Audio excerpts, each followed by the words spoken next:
Dear friends in Jesus Christ, peace be with you. Today's gospel passage for our reflection is taken from the Gospel of St. Matthew, chapter 13, verses 24 to 43. There was a Franciscan friar named Brother Rufino, one of St. Francis's closest companions. Although Brother Rufino was a holy man, he was troubled by the thought that God had rejected him and that there was no hope for him. He was so ashamed that he kept these thoughts hidden, even from St. Francis. The more he hid them, the more he lost his peace and joy.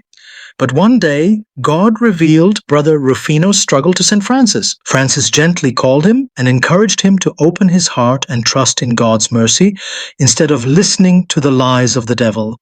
When Rufino honestly shared his struggle, he experienced a deep peace. What he had hidden in darkness began to lose its power when it was brought into the light. In today's gospel, we notice that Jesus speaks about a farmer who sowed good seed in his field. But while everyone was asleep, an enemy came and sowed weeds among the wheat. When the servants discovered the weeds, they immediately wanted to pull them out.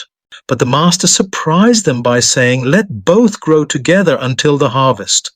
At first, this seems strange, and we may ask, why would a good farmer allow the weeds to remain? Because he knew that pulling out the weeds too quickly might also uproot the wheat. Friends, every one of us is like that field. God has planted good seed within us, but we also discover weeds. The problem is not that weeds exist. The problem is that we pretend the weeds are not there. We try to hide our weaknesses because we fear rejection or embarrassment. Let us look at the life of St. Paul. St. Paul struggled with his weaknesses, but he never hid them or pretended that everything was fine.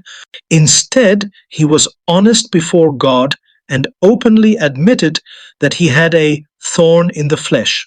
3 times he begged the Lord to remove this thorn, but God did not remove it immediately. Instead, God answered, "My grace is sufficient for you, for my power is made perfect in weakness." Paul later made an astonishing confession, "When I am weak, then I am strong." Here we see that Paul did not become discouraged by his weaknesses. He knew both his strengths and his weaknesses. He did not allow his weaknesses to destroy the good that God had planted in him.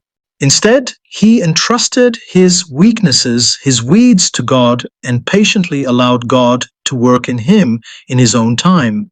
Friends, we are all a mixture of wheat and weeds. We are, at the same time, saints and sinners. Perhaps the question today is not, how can I get rid of every weed immediately? But rather, am I allowing God to keep growing the wheat in my life? So let us come honestly before the Lord with our whole field, trusting that His grace is patiently at work. If we stay close to Christ in prayer, the Eucharist, and the sacrament of reconciliation, God will patiently transform our weeds into a rich harvest. Amen.